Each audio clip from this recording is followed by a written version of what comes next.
Right, back end. This was a learning curve, I'll tell you that much.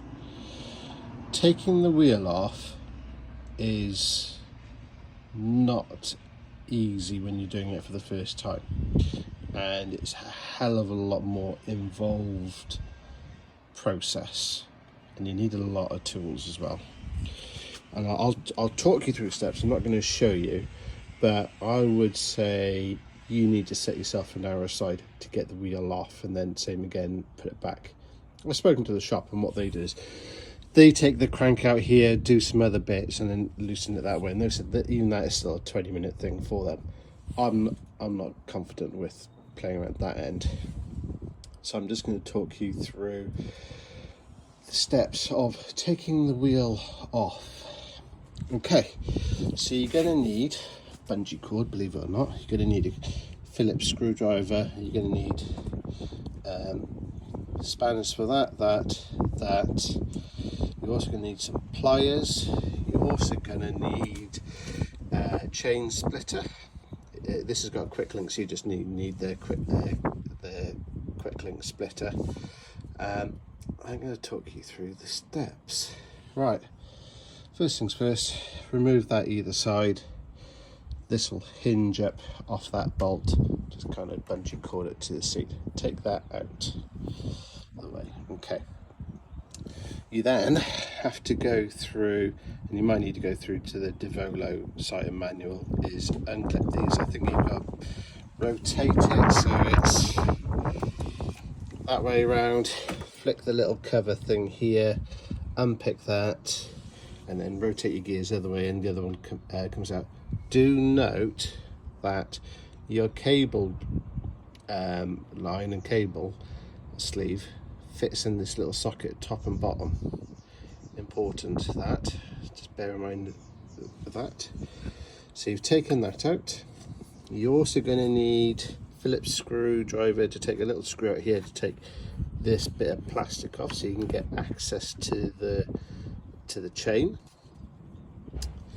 You're going to need to use your chain splitter to split the chain so it's not around the cog. You are going to need to take these off, including this. Bear in mind, make a note of your distances here. When I'm talking about, it's either side, so make sure your wheels straight in.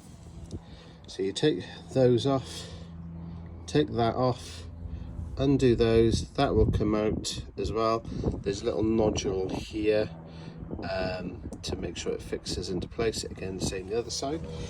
On the other side, once you've done all this, you need to take your brake off, so it will come off the post mount. You've got your plate here. You'll need to take that off, undo those, take that off, because the plate holds the frame here, but because of the way the plate's shaped, there's like a 3/4 hook that hooks around the rear axle. So when the first time I was doing it, I was trying to pull out, going, why is this not moving even with that off? No, so you need to undo that and slide it out. Then you've got to shuffle all this back, and then even with that up, these come off. Get them out of the way. I haven't figured out how to actually ease straight forward, take the mudguard off. You slide it out and not much room. You have to do a bit of wiggling with this. The wheel will fall out. Yeah, there's a lot going on there, and it's basically a reverse of that. Do keep an eye on this bolt. It's like a really long bolt. It threads into the axle somewhere here, but as you're undoing these, that might inadvertently start unthreading itself as you're turning these, so just keep an eye on that to make sure they're in tight. And it's a reverse of that, really involved, and you do need to set some serious time aside.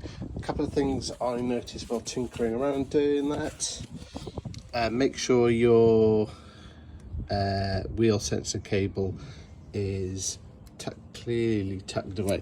As I was fiddling around, I had a problem where the engine was throwing a code, and what happened was me moving the cable was protruding a little bit and rubbing on the wheel, and it was just throwing an error, and I was like getting really confused. So I wiggled that, moved that out of the way, and it was fine. And that is a very quick verbal talk through of the kind of steps you've got to go through to get the wheel on and off.